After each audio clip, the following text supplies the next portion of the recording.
All right, welcome everyone. We're going deep today into the mind of investors. Oh, that sounds fun. Yeah, we're diving into the psychology of money. Uh-huh. This book, Hmm. it's not just about like the how-to of investing. It's really about how we think about money. Mm. It's one thing to have like some financial advisor telling you do this, do that, Yeah, yeah. but this gets into like the why we make decisions with money, Right. and sometimes those decisions can be kind of irrational. Yeah. Absolutely. And the book kind of starts with that, right? Like it acknowledges that. Right. All our financial choices, they make sense to us in the moment, Exactly. even if they seem completely crazy to somebody else. Yeah, like I'm trying to think of an example. Like when I was a kid, my grandparents were like obsessed with saving Okay. every penny, clipping coupons, Uh-huh. the whole 9 yards. Really? Oh yeah, sometimes it made them seem, I don't know, stingy almost. Mm. But you think about like their background, they lived through the Depression, Right. so it made sense for them. Absolutely. Yeah. Totally shaped like their whole view, and that's what I think makes this book um, so powerful. You know what I mean? I do. It uses stories to show like how these money blueprints play out in real life. Mm-hmm. So one of the stories that really stood out to me was this guy, Ronald Reed. Okay. He was a janitor, Okay. and he quietly amassed like an $8 million fortune. A janitor. $8 million. Yeah, no lottery win or anything like that. Just consistently investing in blue chip stocks Oh, wow. for decades. Wow. He lived pretty frugally, Yeah. never flaunted his wealth or anything. Mm. Just let that compounding do its thing. Let it snowball. That's incredible. Yeah, makes you wonder, right? Yeah. How many like ordinary people, quote unquote, That is are right. secretly sitting on these like huge fortunes? Right, exactly. So this book's it's more than just about building wealth though, right? Yeah. It talks about the challenge of staying wealthy. Oh, for sure. Right, like once you've made it, you think you're set. Totally. But the book contrasts Ronald Reed Mm-hmm. with this legendary stock trader, Okay. Jesse Livermore. I don't know if you've heard of him. Yeah, yeah. So this guy made and lost fortunes, like multiple times, Oh, wow. because he was brilliant at picking stocks, Okay. but terrible at managing risk and Uh-huh. his impulses. Right. So he was like one of those, I don't know, basketball players who can score like crazy but has no defense. Yes. It's like fun to watch, but not necessarily going to, Right. win a championship. Yeah, exactly. The book also talks about this guy, Abraham Jermansky. Okay. He was a real estate developer. Okay. He got wiped out in the 29 crash. Oh, wow. Yeah. Had all this wealth tied up in these leveraged properties, Hmm. and then poof, gone. Yeah. So both of these stories really highlight, I think, how important it is to be smart about making money, but also have like that discipline to hold on to it. Right. So are we saying like everyone should be super frugal and paranoid No, no, no. about losing money? Because that doesn't sound very fun. Not paranoid, Okay. but aware of the risks. Right. Yeah. The book's not saying you can't enjoy your money, Right. but it emphasizes the need for balance. Uh-huh. Like think about it. Are you more focused on getting rich quick, Okay. or building wealth that lasts, Right. that can weather any storm? Interesting. And that brings us to another really crucial concept: compounding. Compounding. That's like, maths. Yeah. Why is it so important? Okay, think about it like this. Imagine you're trying to form a giant snowball. Okay. Right?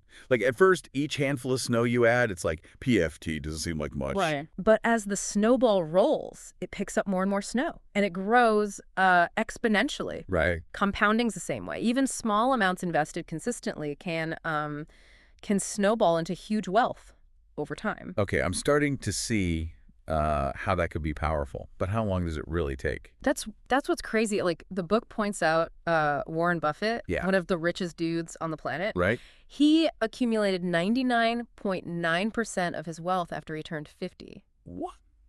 Crazy, right? That's insane. So it's not about like being this genius stock picker. Yeah. It's about letting your investments grow.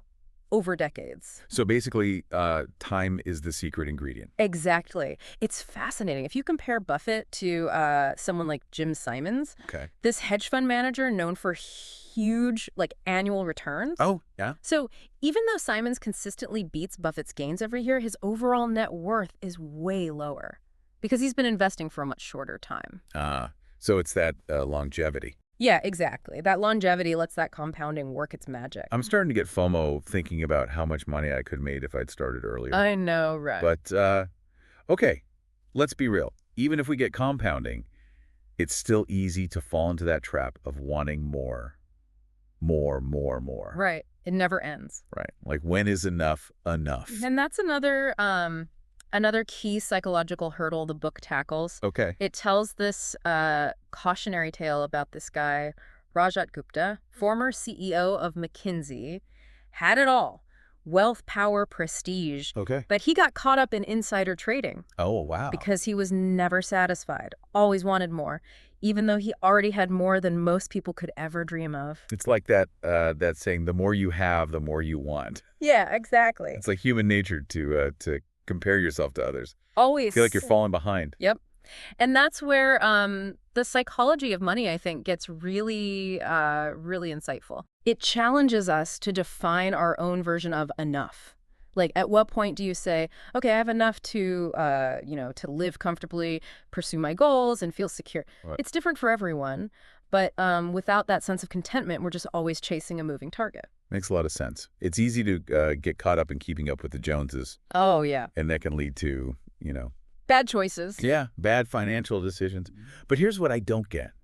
If we can't always be perfectly rational, and we should be, like, content with enough, how do we actually make smart money choices? Yeah, it's a good question. The book dives into this concept of tails. Tails. Yeah, those rare but impactful events that can totally change the game. Okay. In investing or in life. It's like in venture capital, right? Okay.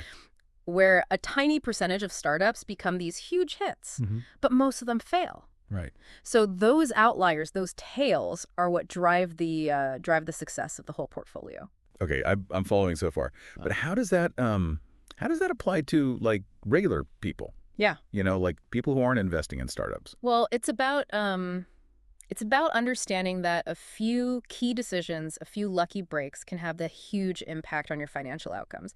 The book uses Disney as an example. So they had all these early films. Okay. But it was Snow White and the Seven Dwarfs that became this massive hit and propelled the whole company. Oh, wow. And then on the flip side, they talk about Amazon's Fire Phone.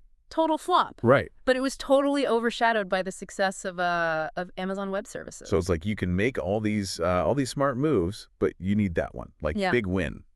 Yeah. And that's why it's so important to think about risk differently. Like, are we prepared for those unexpected events that can make or break our plans? It's not about, like, being scared. It's about having a strategy that can handle both the good and the bad surprises. All right. So we've talked about personal experiences shaping our money mindset, the importance of staying wealthy, the power of compounding, and the impact of those tail events. A lot to digest. So where do we go from here? That's a great question. The book then shifts gears. It talks about something that's even more valuable than money itself. Okay. Time. Time. Yeah, it argues that control over your time, the freedom to choose how you spend your days, that's the ultimate reward for making good financial decisions. That resonates with me. I remember when I was a struggling artist, working multiple jobs just to make ends meet. I had very little money, but I had a ton of flexibility. Right. Then I landed this high-paying corporate gig. And suddenly I'm making bank, but I'm chained to my desk. Yeah. I actually miss that time freedom, even though I was broke. It's a common trade-off. Yeah. But the book argues that with smart financial planning, you can achieve both financial security and time freedom. It's not about being rich. It's about having enough to create a life you enjoy without being beholden to a job you hate. That's a powerful idea. Yeah. It's not just about, like, the number in your bank account. It's what that number allows you to do with your life. Exactly. And that leads to another counterintuitive concept. Right. Wealth is often what you don't see. Wait, what? Isn't wealth about, like, the fancy cars and the big houses? Sure, those are the visible signs. But real wealth is about having the financial security to pursue your goals, whether that's early retirement, starting a business, or simply knowing that you can handle, unexpected expenses without panicking. Right. It's about having a cushion, a safety net that gives you options and peace of mind. So it's like the difference between looking rich and being rich. That reminds me of when Rihanna, the singer, she had all those money problems. Oh, right. Even though she was this huge star. Yeah. Turned out she was spending way more than she was earning. Classic example. Yeah. How appearances can be deceiving. True wealth is about it's about building that solid financial base. Okay. Not about keeping up with the Joneses. All right. This is making me rethink my whole relationship with money. Good. But it still feels like, there are so many rules and strategies out there. How do we know what's the right way? Like the actual right way to manage our finances? Yeah, and that's where the psychology of money gets, I think, really liberating. It argues that sometimes being perfectly rational can actually hurt us. What? Yeah, it's like when you have a fever. It feels awful, right? Yeah. But it's actually your body's way of fighting an infection. Good. Similarly, sometimes our emotions, our personal values, our unique circumstances, they lead us to decisions. Financial decisions, right. Yeah. That might not make sense on a spreadsheet. Yeah. But they're perfectly reasonable for us. Can you give me an example of what you mean? Yeah. So think about the home bias. Okay. Where people, they tend to invest heavily in companies from their own country. Right. From a purely rational perspective, it's better to diversify globally. Mm-hmm. But it makes sense, right? That people feel more comfortable, more familiar, investing in what they know. Yeah. Or maybe you enjoy dabbling in individual stocks. Okay. Even though index funds are like statistically a safer bet. Right. If that keeps you engaged and learning about investing, then it's not necessarily a bad thing. So it's okay to break the rules sometimes if it means, aligning our finances with our personal values and goals. Yes. Exactly. It's about finding that balance between what's rational and what feels right for you. Mm-hmm. Personal finance is personal. There's no one-size-fits-all solution. Yeah. This is giving me a lot to think about. I'm starting to realize that maybe I've been too focused on the numbers and not enough on my own psychology and how it affects my money decisions. And that's precisely why I think this book is so valuable. It helps us become more self-aware about our financial habits, our biases, our fears even. Well, this has definitely been an eye-opening start to our deep dive. Yeah. But there's still so much more to unpack. Absolutely. We've only just scratched the surface. We'll be back soon to delve deeper into the book's insights. Awesome. Looking forward to it. And explore how they can help us all make smarter, more fulfilling financial choices. All right, can't wait. So welcome back to our deep dive. After that first part, I don't know about you, but I'm already kind of looking at my own spending habits in a whole new light. Oh, yeah. Like maybe that daily latte isn't just a harmless treat. Maybe it's like a missed opportunity for my future self. Yeah, I think that's what's so interesting about this book. It really does make you question those everyday money choices, things we kind of take for granted. Totally. It's not about deprivation or anything. Right. But it's about being mindful of how those small decisions can add up over time. Yeah, for sure. Yeah. What if, I don't know, what if instead of mindlessly scrolling through Instagram, I actually calculated how much that $10 monthly subscription could grow to. Exactly. Over a decade if I invested it. Totally. And that's where the book's discussion of pessimism really resonated with me. It's so easy to get caught up in the doom and gloom headlines. Oh, yeah. About the economy or the market. For sure. It's like we're wired to focus on the negative, maybe because our ancestors had to be super aware of threats. Right, to survive. Yeah, to survive. But that negativity bias can really mess with our financial decisions. It's like the book says, pessimism often sounds smarter. Okay. Even though it's not always accurate. Right. Think about it. How many times have you heard someone predict like a market crash? All the time. That never happened. Yeah, yeah. But those warnings, they stick with us, right? They do. Because they tap into that fear of loss. It reminds me of that Russian professor, what was his name, Igor Panarin. Oh, yeah, yeah. Who predicted back in 2008 that the U.S. would collapse. All right. Didn't happen. Obviously, that didn't happen, but it was like a big story at the time. Right. Because it fed into those anxieties. Exactly. And the book contrasts that with Japan's economic miracle after World War II. Okay. I mean, no one could have predicted that level of recovery and growth. It really shows how, our predictions can be clouded. Yeah, clouded by our current mood and anxieties. Right.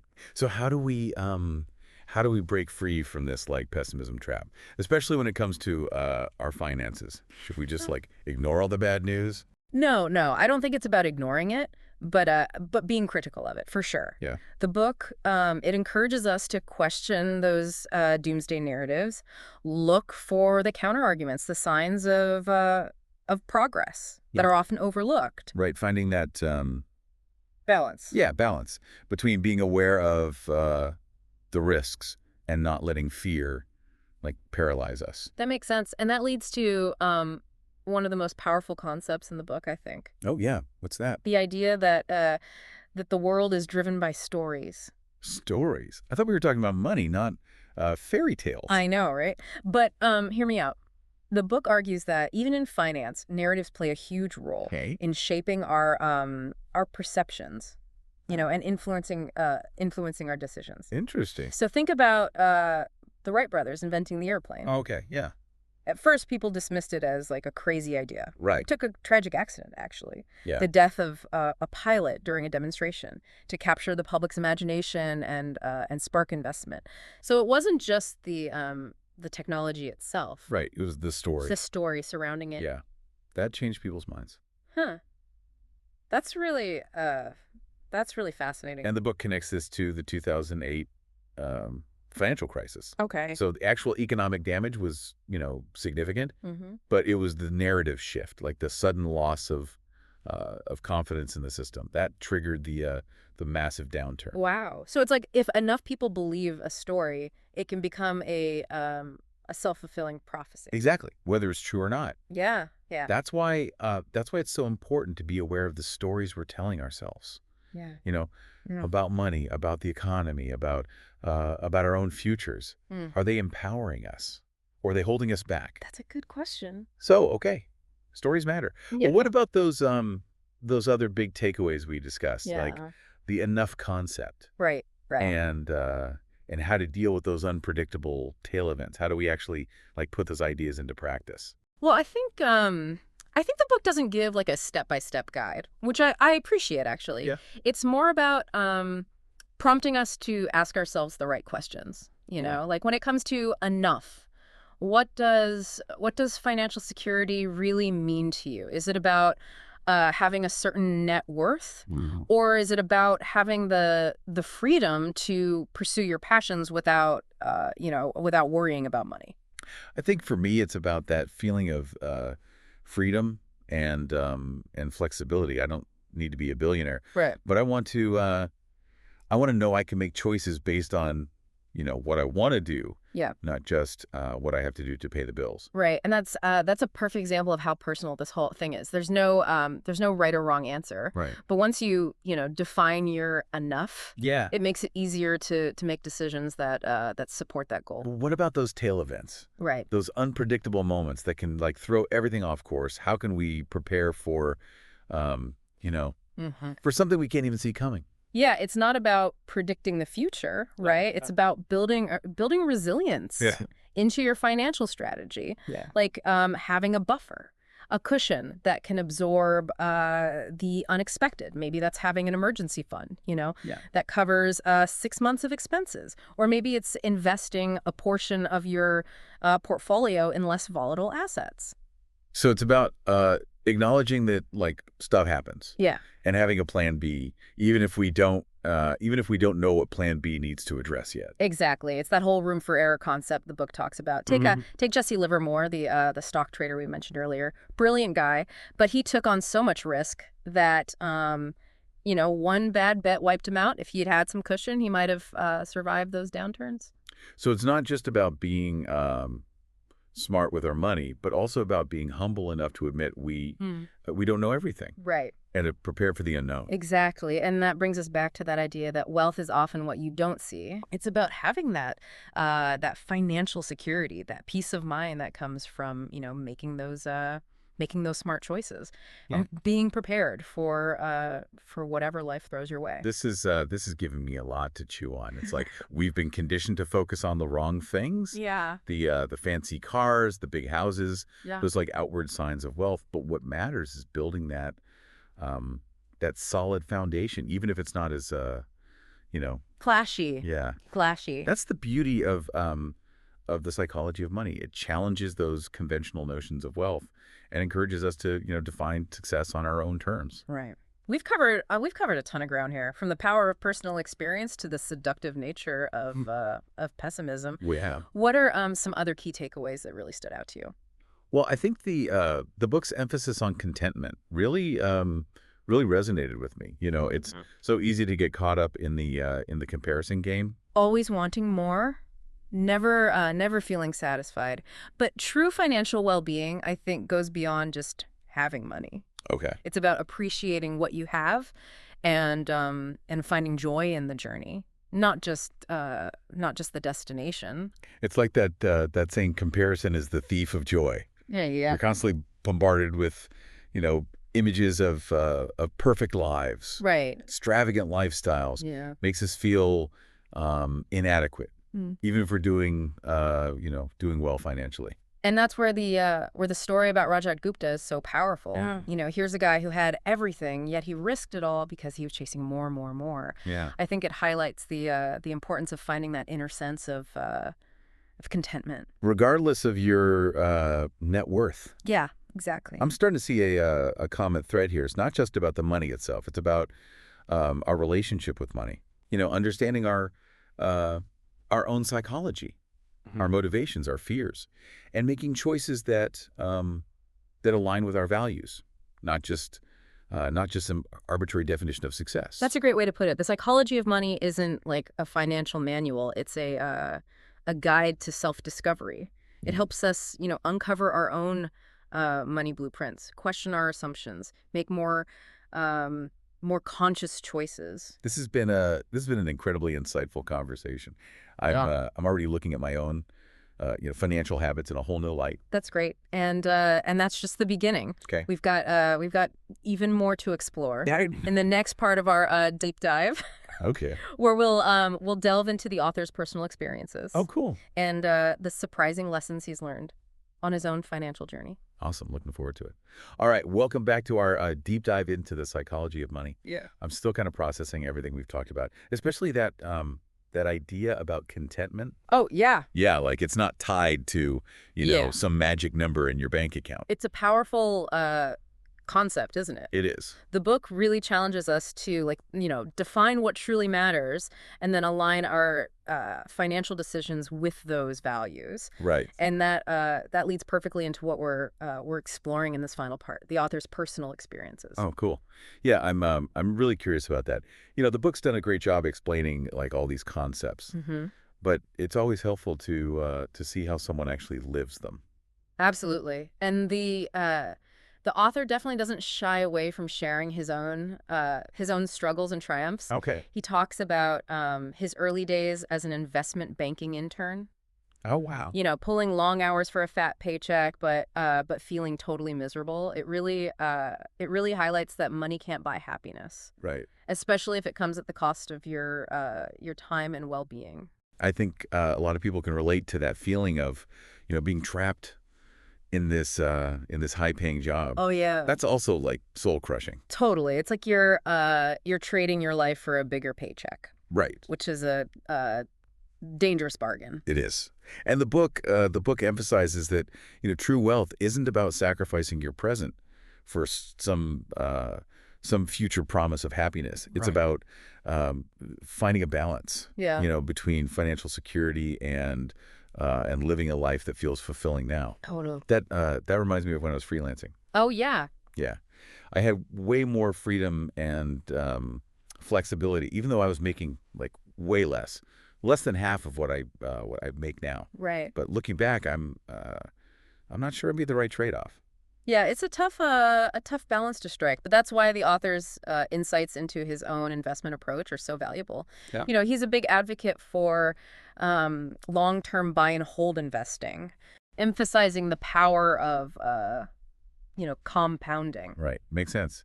But isn't that kind of boring? Or Just like buy and hold. Where's the excitement, the thrill of the chase? oh, the excitement comes from watching your wealth grow steadily over decades, Right. knowing you're building a solid foundation. It's about trusting the process, being patient, Yeah. resisting the urge to chase quick returns Yeah. or try to time the market. So it's more like a marathon than a sprint. Exactly, and that's where discipline comes in. It's Well- about consistently investing, even when the market's volatile. Right. Sticking to your plan.